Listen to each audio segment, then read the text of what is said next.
Okay, so we will continue our discussion on Newtonian mechanics. And today I would like to talk about something which is at the heart of Newtonian mechanics, which are the Newton's laws. And first we will always state the law, then we will delve into what it means. Okay, so the first law, and it says that a body continues its state of rest or state of constant velocity unless disturbed by an external unbalanced influence. And let's try to dissect what it means, and word by word we will see what this Newton's first law is saying. Consider that you have a book, right? At your table you have this book, and now what you want to do is, if you observe it, right? If you observe it, that you have kept this book, and what it does is it's not moving at all, right? There is no pushing or pulling or anything, and then you will see that it's not moving, not moving. But now, if I want it to move, I will just push it a little bit or more as you would like. And then what happens is this book goes to some other position, right? So now it changed its position, or it gained some kind of motion, right? So it gained velocity. It gained velocity. But how did it gain that? It gained when you try to push the object, right? Before pushing, there was no moving, right? There was no moving. And the state of not moving is what I call to be the state of rest. Okay? State of rest. Now consider a different thing where you have, let's say, a car. And this car is now, let's say it's moving at a 15 kilometer per hour in this direction. The velocity is 15 kilometer per hour, and it's a uniform velocity. And what do I mean by uniform? It's not like this car's speed is going from 15 to 13 to 12.5, then 15 again. It's not moving at that. It's not moving like that, right? It's moving just 15, 15, 15 at all times. And again, it's also not changing any kind of directions. It's always going in this direction. Okay. Now, if this is so, then I call such a velocity to be uniform velocity. So it's moving all good. And then what happens is, and let's say this road is a very long road, but now I suddenly bring a wall in front of it. And what it does is this car collides. If it collides, then as we will see later on, this wall will apply an equal and opposite some kind of push, right? Some push is applied by the wall, is applied by the wall on the car. If that is happens so, then this velocity is now changed. As you can imagine that a car is moving and now it suddenly bumps into a wall. What happens is its state of motion is disturbed. State of motion is disturbed. It either stops or it goes in the backward direction with some velocity. I don't know, but the way in which it was moving earlier, that is disturbed now. So I hope you get the first line of it, that the state of rest, the state of rest and state of constant velocity, constant or uniform velocity. I hope by what we mean by that. So a body continues in such a state unless disturbed by an external. So I hope you get that these, when you push, you are an external person, right? External agent, which is trying to push this object. And this wall again is an external object, right? So the external part of it is clear to us. Now, why do I use this word unbalanced, right? Let's imagine that you and your friend are trying to play this game called to be the tug of war. And you already know the rules of it. This is some center line, and you are trying to push this rope towards you, and this guy is trying to push this rope towards him. And let's say you are pushing by +5 amount. So, okay, you don't have to know what this +5 amount is. It's just some kind of amount of push that you are applying towards you. And this guy is also pushing with +5 amount in his direction, right? So the direction is totally opposite to each other. Then what happens is, if I call to be this positive line, and this is like the positive x-axis and this is the negative x-axis, right? The direction tells you that. Then this plus 5 is added to this negative 5 and they cancel each other. So what happens is this row is effectively what it is saying is there are no forces or no pushing. No pushing is happening, right? Even though you are pushing, let's say, by a huge amount, 50 plus 50, and this guy is also plus 50, it doesn't matter. You can take it to be 500 and 500. As long as you are pushing with the same amount in exact opposite direction, these things will just cancel. So the rope will effectively, what it sees is there is no pushing at all, right? But now, if I say that I am a stronger person and I push by 700 amount, but this guy again pushes by the earlier amount, if that happens so, then you can see immediately that this doesn't add up to 0. It's not 0 now. It's some number and it's actually 200 here, right? So there is some pushing. Some pushing is happening. And what happens is this rope is pushed towards you. Okay. So before, when you are applying the same amount in exact opposite directions, there was no pushing, there was no motion at all. So if you want this state of rest, right, this rope was not moving at all, so it's a state of rest. If you want to disturb this state of rest, you have to apply some kind of unbalanced force. So this amounts to unbalanced force, and or you can say unbalanced push, right? Okay.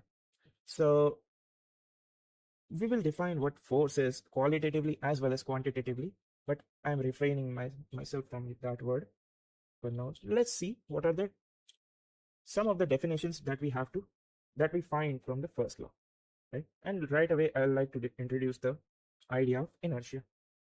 So what is inertia? The property of a body to resist any kind of change in the state of motion is inertia.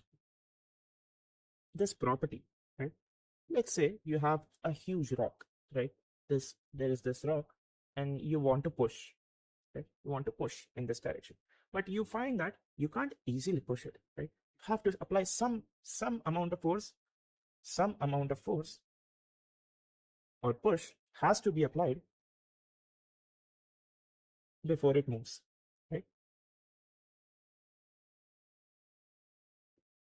So you can't just give +2 amount of force and +5 amount of force and you expect that there will be some motion. Let's say there is this threshold which I define to be +500, and only after that this rock will move. So before this +500 amount of force, even if you apply 300, you won't get a motion, right? So there is some threshold. And what is this resistance? You are finding a resistance to the state, to any kind of change in the state of motion. And that is what I define to be inertia.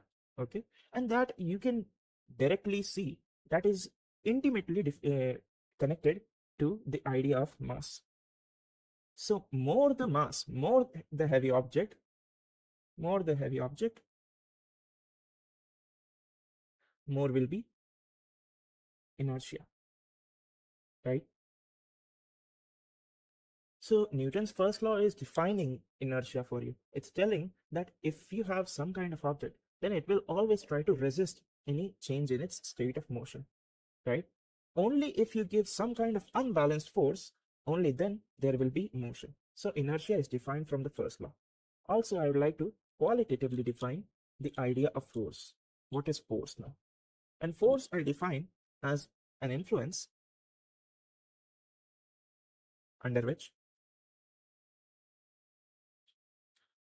the velocity change occurs, right? So let's say you have this ball, and this ball, it's a football, and you have just kicked it, and it's moving at some velocity, right? Some, let's say, 5 km/h velocity. But then the other guy also kicks it, right? So it changes its velocity. So this influence under which this change of velocity occurs is what I define to be the force of the system, right? If you apply force, then you are effectively what you're changing is its velocity. So there are some takeaway points that you must understand from Newton's first law. Okay, so let's see what are the takeaway points.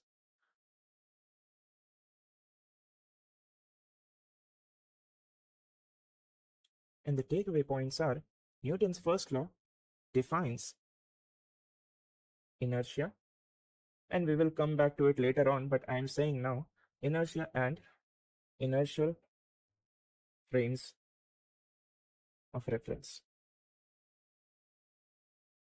Okay, so it defines inertia in inertial frames of reference.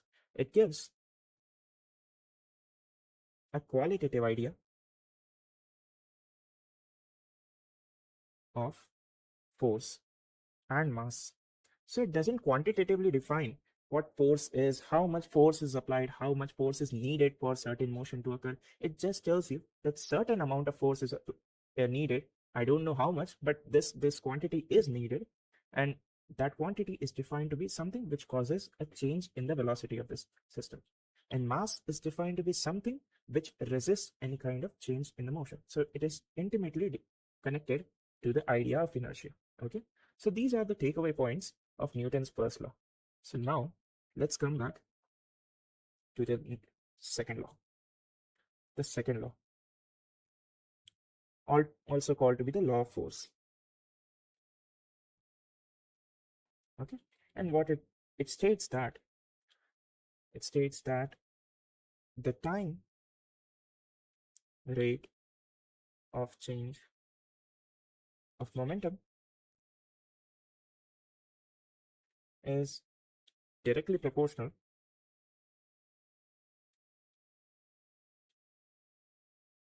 to impressed force.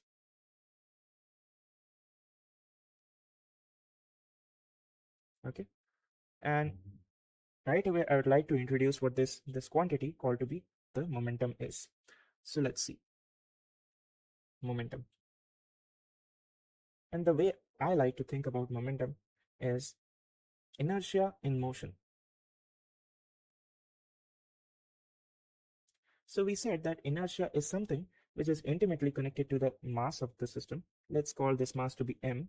And motion is intimately connected to the velocity of the system, right? To the velocity. And let's call that to be some v vector. I hope you get the meaning of this symbol vector. Vector just tells you that a quantity is something which is dependent on, which has magnitude as well as direction. Okay, so if your momentum is proportional to mass as well as proportional to velocity, it only makes sense that we define momentum as mass times velocity. Okay, and this is the formula of momentum. So it's very intuitive if you consider inertia in motion as momentum.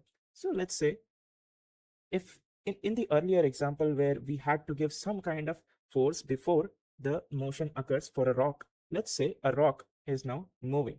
It's moving, or for that matter, the earlier case of car that is moving, let's say 15 kilometer per hour. But now if you want to change the state of this motion, you have to apply some kind of external unbalanced force, right? So, and a threshold amount has to be given. You can't just uh, have a leaf. Let's say, okay, my drawing is again not good. This is a leaf, and you just uh, keep it in front of this rock, and you suppose that this leaf will give a force onto this rock as the wall was doing, and it will stop. You can't do that. So you have to give at least some amount of force which will change in this state, right? So a threshold is again needed. In the earlier case, a threshold was needed for the change in the state of rest of a rock, but now it's moving. It's moving with some velocity, and again, if you want to change, there you find a resistance, right? So this resistance is what I call to be the momentum of the body. Inertia in motion. So it's again inertia, but it's now moving with some velocity, right? So I hope you get the gist of what momentum is. And the second law is saying now that the force is directly proportional to the time rate of change of momentum. So that is dp over dt, right? How much momentum will vary in a given time interval. So small momentum change in small time interval is dp over dt. So this is proportionality. You can always convert to equality and you just take some constant k, right? This is a constant of proportionality, but I take it to be equal to 1. You can always do that and you get the equation force is dp over dt. Okay, so this is the equation that we find. This is the Newton's second law. But now if you have a system, again, what is p? It's mass times velocity, right? So what is force now? It's d over dt of m into v. If I consider a system, consider a system where mass doesn't change over time.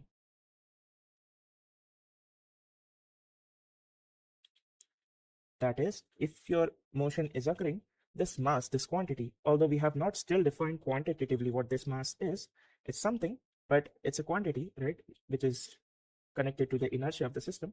But we will quantitatively define it in the third law. But for now, just take it to be some kind of constant. And here, if we assume that this constant doesn't vary with time, right? If it doesn't vary with time, then you can take it out of the time derivative and you can say that force is m dv over dt, and the time rate of change of velocity is the acceleration. That's how we define acceleration. So here comes the famous equation: force is mass times acceleration, right? But it only occurs for the case where mass is not dependent on time. And I'd like to pose a question to you guys. What kind of system, or let's say in which system can you say a change of mass occurs?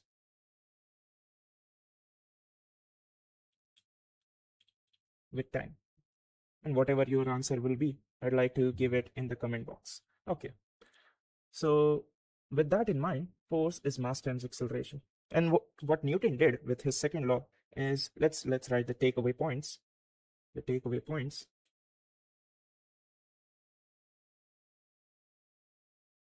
And what Newton did is he quantitatively defined force,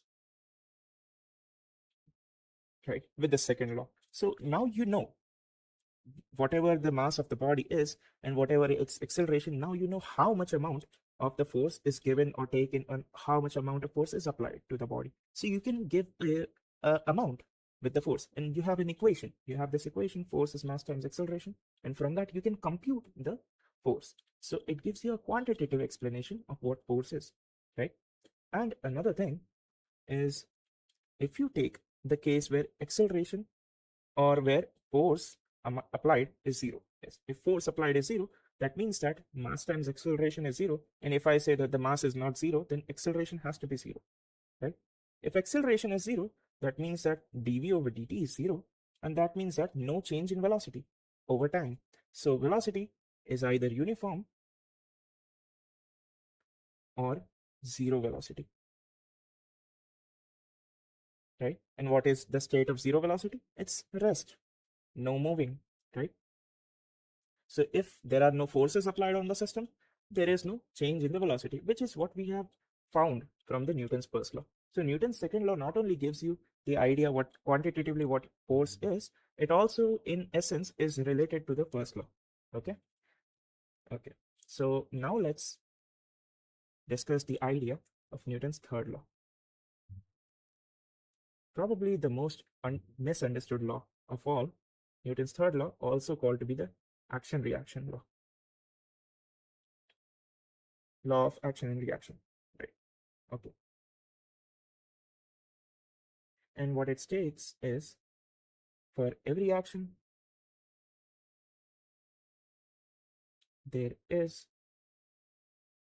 an equal and opposite reaction.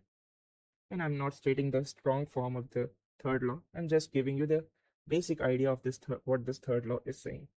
So action and reaction are basically forces. This action is some kind of push or pull, so it's a force. And you have this reaction, which is also a force. And right away, you should understand that forces, if there is always if you give an action, there will be a reaction, then forces always exist in pairs, right? Forces exist in pairs. Okay. But also let's see what this third law is, and we will come back to this point where what this means. So let's see that if you have a ball and you throw it on the wall, right? This is a wall, this is a ball. Don't get confused with it. And let's say I call it to be the subject and this to be the object. Or you can define it to be something 1 and this is 2. Okay. And if this ball is thrown onto the wall, then what happens is, according to Newton's third law, when an action is impressed upon this wall, or when a subject impresses a force onto the object, an equal and opposite force is impressed upon the subject by the object. So what it says is, and if you don't want to use the words subject and object, then if F12 is the force applied by second body onto the first body, and F21 is the force applied by first body onto the second body, then what Newton's third law is saying, every time you apply this force, you will get an equal and opposite force, right? So the magnitudes, the strength is same, and this negative sign is telling you that they are in the opposite direction. Okay, opposite direction. So every time this ball will impress a force onto the wall, this wall will impress an equal and opposite force onto the ball, right? But now you must understand this. Many people argue that if an equal and opposite force are applied, let's say you have this point, and if I apply +5 amount of force, and from here -5 amount of force, then they should cancel each other out, right? There should be no force, right? But the thing is that it is important to where these forces are acting. So these two forces are acting at the same point, acting at the same point. But Newton's third law is saying that when this ball is acting a force onto wall, so 1 and 2, the 1 and 2, first, how did I define F12? Is the force applied by second body onto the first body. So this is like F21. Okay. So the amount of force that is applied by the first body onto the second body, that is like you are applying some force here on the surface of the wall. But now when this ball is applying a force, it's applying the force onto the ball. So the point at which the two forces are applied are totally different. So if this is the point at which this force is applied, then this is the point at which this force is applied, and equal and opposite, right? So these 2 points are not same. Okay. If that is so, then of course the Newton's third law gives rise to motion. Okay. So that is very important to understand. Okay. So let's continue with the mathematical formulation. And we found that Newton's third law is saying F12 is equal to negative of F21. Okay. And now we already know what is force is mass times acceleration. So if I write F12, that is like the mass m1 dv1 over dt. Okay. So that is like m1 a1, and if I write f21, which is like m2 a2. Using these equations in the third law, what we find is m1 a1 is equal to negative m2 a2. Now if I take the mod, take magnitude only, then what you find is m1 is m2 a2 over a1. Now if I take this m2 is the mass of the second body, to be some standard value, and if I assign that value to be 1 kilogram, and if I know these the ratio of accelerations, then you can uniquely define what this m1 is. Then we can uniquely define m1, right? So Newton's third law, in a sense, is telling you how to define mass if you have some quantity which is taken to be a standard value, and if you know these accelerations are not easy, actually not hard to evaluate in the real life, then you can always define what is m1, right? So let's see the takeaway points from this. The takeaway points are Newton's third law says that forces always exists in pairs. So for every action, there is an equal and opposite reaction. Okay, and it also quantitatively defines mass.